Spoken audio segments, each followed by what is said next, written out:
तिब्बत का रहस्यमय योग व अलौकिक ज्ञानगंज। लेखक श्रीमत शंकर स्वामी। भाग 8 में आप सभी का स्वागत है। ज्ञानगंज के अचानक से विलुप्त हो जाने पर स्वामी जी ने दिव्य कैवल्य से जानना चाहा कि आखिर यहाँ 8 दिन कैसे गुजर गए। ऐसा लगा जैसे कुछ ही मिनट रहे हो यहाँ पर। तब दिव्य कैवल्य ने स्वामी जी को मार्कंडेय ऋषि व भगवान विष्णु का उदाहरण देकर उनकी जिज्ञासा शांत की। दोस्तों, मेरा नाम है पूजा चौधरी। स्वागत है आपका फैक्ट्स गाइड चैनल में। इस चैनल पर आपको इतिहास, सनातन धर्म तथा आध्यात्म से जुड़े वीडियोस देखने को मिलते हैं। दोस्तों, यदि आपको मेरे वीडियोस पसंद आते हैं तो आप अपनी स्वेच्छा से हमारी आर्थिक सहायता भी कर सकते हैं, यदि आपकी इच्छा हो तो चलिए आज के भाग की शुरुआत करते हैं।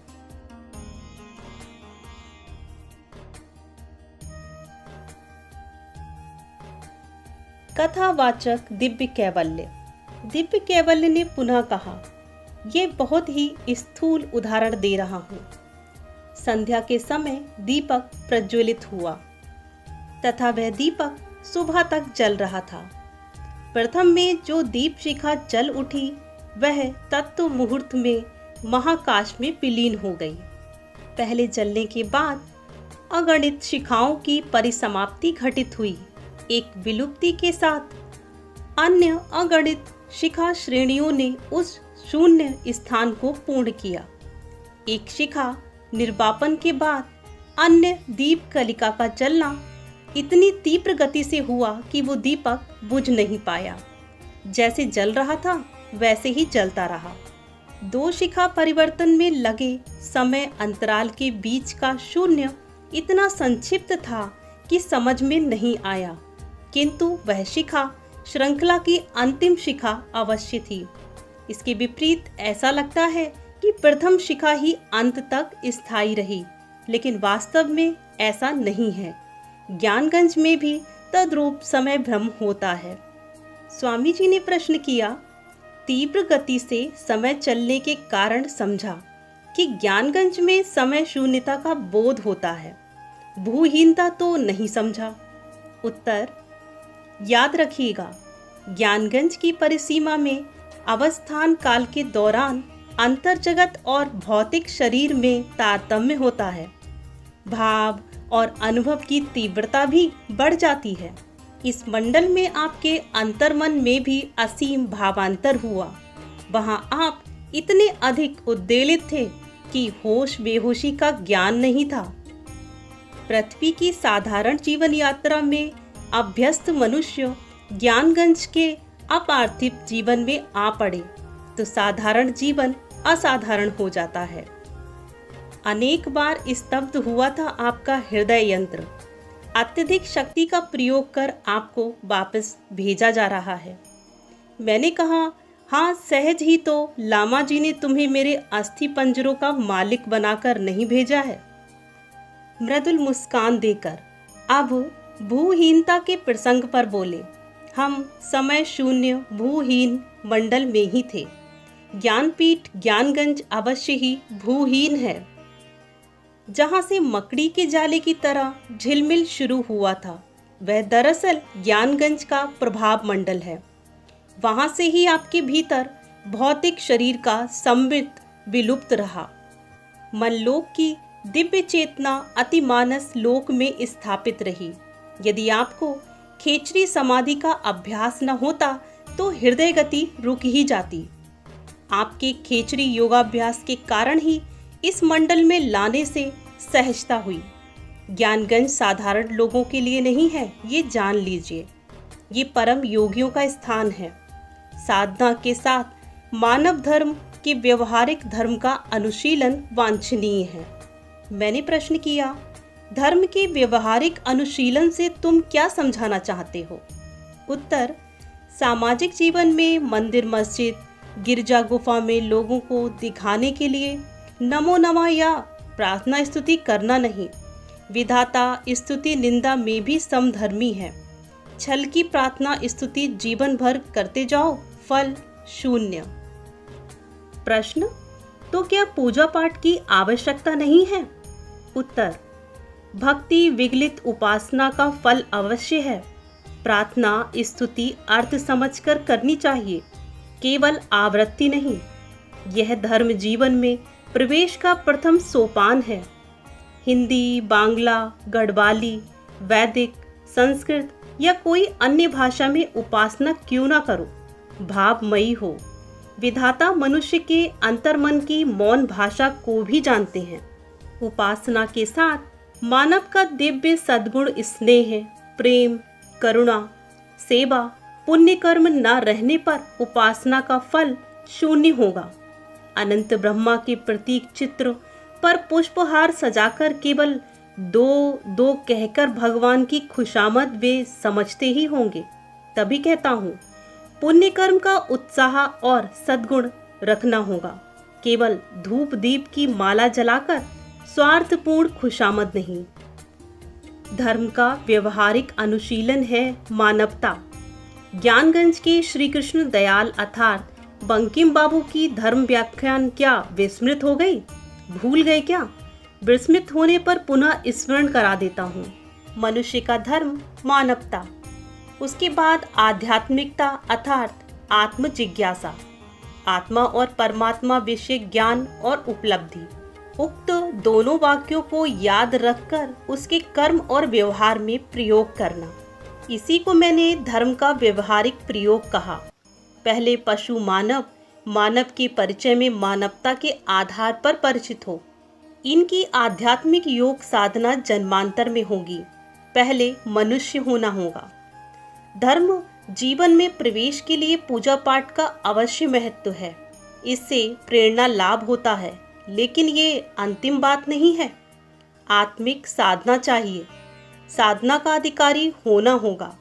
योग्यता पात्रता नहीं रहने पर लामा जी कहते हैं कि अबोध शिशु के हाथ में छुरी पकड़ा देने पर बेवकूफ़ी और अधिक अहितकर होता है।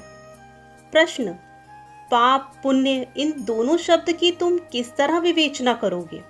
उत्तर, जिस कार्य से हृदय संकुलित होता है वह पाप, और जिस कार्य से हृदय मन प्रसारित होता है वह पुण्य।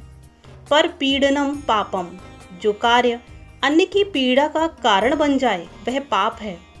मन, वचन, कर्म अन्य के अद्वेग या पीड़ा का कारण हो वह वर्जनीय है। जिस कार्य से दूसरों की सुख शांति और मंगल हो वह पुण्य। प्रश्न, योग्यता या पात्रता को स्पष्ट करिए। उत्तर, धर्म संयम मानवता। देह एक रथ है लेकिन सुरथ नहीं। सेवा, प्रेम, नम्रता आदि दैव्य गुणों से देह सुरथ होगा। उस सुरथ में ही श्री कृष्ण सारथी होंगे, यही बुनियादी बात है। इसके अलावा आध्यात्मिक योग विडंबना मात्र है। भगवत दर्शन होने पर उसके प्रति जो व्यवहार होगा वही व्यवहार प्रति वस्तु एवं व्यक्ति के लिए वांछनीय है। कारण ब्रह्मा जगत स्वरूप में प्रतिभाषित है। इसी तरह सब कुछ देखने और व्यवहार में अभ्यास हो, यही योग जीवन में प्रवेश का प्रथम चरण तथा योग्यता या पात्रता है। प्रश्न, इस दुर्गम प्रदेश में रहकर मानव के परिवार जीवन के विषय में तुम्हारा अनुभव जानना चाहता हूँ। उत्तर, मनुष्य देह और मन स्थूल इंद्रिय संचालित होता है। स्त्री, पुत्र, परिवार, परिजन सुख दुख से भरे प्रताड़ित जीवन में विव्रत यानी संकल्पहीन चित्र प्रायः विचलित हो जाता है।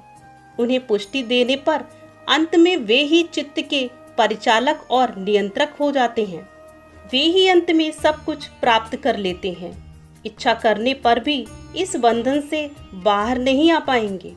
पहले वह ग्रहकर्ता होकर काम कर रहा है, बाद में गृहिणी, पुत्र, पुत्री कर्ता होकर काम करा लेते हैं। पारिवारिक बंधन से बाहर विशाल समाज में मेरा कर्म विस्तृत हो, हृदय उदारता से भर उठे, चित्त का प्रसार हो आदि।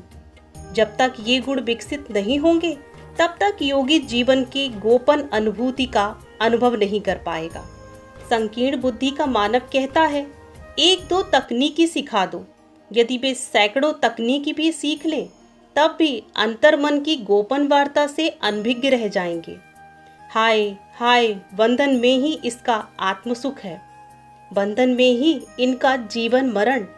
त्याग, उदारता के रस की मधुरिमा से ये वंचित हैं, नहीं जानते। दूसरों की सेवा सहयोग के बिना हृदय प्रसारित नहीं होता। आत्मसुख भोग करते हुए घर पर बैठकर 2-4 तकनीकी करने से परमात्मा का दर्शन कर लेंगे, ऐसा वे सोचते हैं। चतुराई पर आध्यात्मिक ज्ञान, विवेक अर्जन कर लेंगे, लेकिन इनसे कुछ भी नहीं होता। जिनका मानव धर्म ही नहीं, उनका आध्यात्मिक जीवन में प्रवेश नहीं, अधिकार ही नहीं है। प्रश्न। अब मैं अपना अंतिम प्रश्न कर रहा हूँ। मानव जीवन में सुख दुख की भूमिका को संक्षेप में सुनना चाहता हूँ। उत्तर। सुख की अनुभूति बोध करने के लिए दुख अनिवार्य है, सुख की अनुभूति नहीं। दुख आने पर सुखमय स्मृति जागृत होती है। दुख विधाता का उपहार है। पृथ्वी पर जितने भी महान जीवनों की परिणति हुई, सबके मूल में दुख है। दुख के मध्य से गुजर कर ही वे जीवन के उच्च शिखर पर पहुंचे हैं। निरंतर सुख या निरंतर दुख किसी के जीवन में धारावाहिक रूप में नहीं रहता। सुख के समय में सबसे अधिक अन्याय, अपकर्म और आत्माभिमान होता है। इससे बेहतर दुख को बंधु समझकर स्वीकार करने में ही बुद्धिमानी है। सुख और संचय की लालसा जीवन को विपथ पर चलाती है। सुख की प्रत्याशा में दुख तो भुगतना ही होगा। कारण कामना पूर्ति होने पर सुख, कामना पूर्ति नहीं होने पर दुख। कामना से निवृत्ति चाहिए तो पुरुषार्थ के साथ दुख कष्ट का सामना भी करना होगा। जासवन के फूलों की डाली से माँ काली का श्रृंगार कर यह सोचे कि मेरा स्वार्थ सिद्ध होगा, मेरी ये चतुराई माँ काली बेहतर समझती है। मनुष्य जानता नहीं, भौतिक सुख संपदा की अधिक आकांक्षा नहीं करनी चाहिए। सुख का सदुपयोग है त्याग, तभी मानसिक सुख का स्थायित्व बढ़ेगा। केवल स्त्री पुत्र नहीं, जगत के मानवों का प्रेमास्पद बनो। प्रेमास्पद होकर सभी के लिए त्याग करो। प्रेमी के लिए जिस तरह आत्म सर्वत्व का त्याग होता है, वैसा ही प्रेमास्पद जगत जीवन के लोगों के लिए त्याग करो। दुख के भय से दुख दुगना हो जाता है। दुख का माधुर्य है। दुख में पड़कर ही मनुष्य सावधान और सचेतन होता है। धीरे धीरे जीवन जिज्ञासा बढ़ती है। सुख के दिनों में सेवा सहयोग औदार्य गुण होने पर दुख की रात में दुखहारी विधाता स्वजन के रूप में निश्चय ही निकट आएंगे। प्रार्थना करता हूँ मनुष्य उदार बने। इतनी कम उम्र में दिव्य कैवल्य ने अनेक विषयों पर उपलब्धि पाई है। विभिन्न विषयों में उसके ज्ञान की परिधि मुझे मुग्ध और चमत्कृत कर रही है। धन्य है दिव्य कैवल्य, तुम्हारा महत जीवन महान हो। दिव्य कैवल्य ने कहा, आपके अनाडंबर सरल स्नेह से मैं भी मंत्रमुग्ध हुआ महाराज। देवी भागवत, श्रीमद् भागवत और योग वशिष्ठ रामायण से 5 पुराण कथाओं को उनकी प्रासंगिकता बताते हुए दिव्य कैवल्य ने मुझे सुनाई। यात्रा पथ की क्लांति से ध्यान हटाना ही इनका मुख्य उद्देश्य था। कल्पगाथा और उसकी विदग्ध आलोचना सुनते सुनते लिम्पियाधुरा के निकट पहुंच गए। अब दोनों हाथ उठाकर दिव्य कैवल्य बोले, महाराज, तिब्बत सीमा समाप्त, कहानियां भी खत्म, अब क्रमशः ढालू रास्ता। दिव्य कैवल्य अब लौट जाएंगे। दिव्य कैवल्य के दिव्य संग का अदृश्य आकर्षण सहसा खत्म होगा। मैंने कहा, भाई दिव्य कैवल्य, मैंने प्रथम दर्शन से तुमसे दिव्यासना को ही देखा है। तुम क्या अपना आत्मिक परिचय दोगे? दिव्य कैवल्य बोले, यदि मुझे दिव्यासना बुलाने पर आपको खुशी मिलती है तो दिव्यासना ही पुकारिए। तिब्बत में मैं दिव्य कैवल्य हूँ। अवाक होकर मैंने कहा, क्या कहते हो? कुछ समझ नहीं पा रहा। तुम्हारी उम्र कितनी होगी? रहस्य ना जताओ, खुलकर बोलो और यह भी बताओ कि इस संत मंडली में तुम कब से हो? दिव्य कैवल्य बोले, महाराज, अधिक बात करने का समय नहीं है। पूर्व स्मृति जो बाकी है उसे ही संक्षेप में बताता हूँ। अकबर के पार्षद टोडरमल ने जब मुंगेर छावनी की स्थापना की थी, गुप्त हत्या, षड्यंत्र, युद्ध में रक्त रंजित मुंगेर, निरापत्ताहीन प्रजा, त्रस्त बंगाल के सामंतगण, इसी समय मैंने मुंगेर छोड़ा। मुंगेर मेरी जन्मस्थली। 19 वर्ष की उम्र में गंगा तट पर चलते हुए पदब्रज बनारस पहुंचा। हिंदू मत में अभयानंद सरस्वती महाराज मेरे प्रथम दीक्षा गुरु रहे हैं। बाद में प्रयाग तीर्थ होते हुए कौशाम्बी पहुंचा। कौशाम्बी के बौद्ध मंदिर में अहर्त शुद्ध देव के पास योगाभ्यास करता था। तब से बराबर पूर्व स्मृति लेकर 3 बार मेरा जन्म हुआ। इस मुहूर्त से मैं 138 वर्ष का हूँ। एक ही शरीर में हूँ। दिव्य धाम ज्ञानगंज में अनेक काल से हूँ। ज्ञानगंज में दीर्घ काल तक रहने पर भी सभी को कौमार्य वापस मिलता है। ये ज्ञानगंज की विशेषता है। अब मैंने अश्रुपूरित नयनों से कहा, भाई दिव्य कैवल्य, मैंने किंतु तुम्हारा सटीक परिचय नहीं जानने के कारण अति साधारण तरह से व्यवहार किया, माफ कर देना। दिव्य कैवल्य विनम्रता के साथ बोले, मैं आपके भाई की तरह स्नेह प्रार्थी हूँ। इसी संबंध से खुशी मिली, खेद न रखिएगा। वचन दिया कि यथा समय पर शिखर धाम में फिर से मुलाकात होगी। सामने की ओर बढ़िए, ढलान पर सतर्क होकर उतरिएगा। धीरे धीरे चलते हुए लौट आया भारत की माटी। दोनों हाथ ऊपर की ओर उठाकर खड़े रहे दिव्यासना। लिम्पियाधुरा को पार कर रात को एक कंदरा में रुका। अकेले मनन चिंतन करते करते रात बिताई। महामौन गिरिकंदरा।